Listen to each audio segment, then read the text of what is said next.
دوستان توجه کنید، این دیوان محفل شما را پیش بود چگر پاسکو شریف جانی زاف دواره و یک درخواستی شعری که شریف جان زنده خواستیم فرمایشن جنگ بید و می دیوانتان اشتغن و فرمایشش هستیم زبی الله چاهمیر و لشکر چگر پاسکو و در رقم چگر پاسکو که می فیلم برداره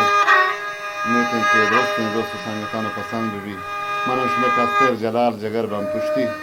شما سرودی که معروف هم طریق نظر دینی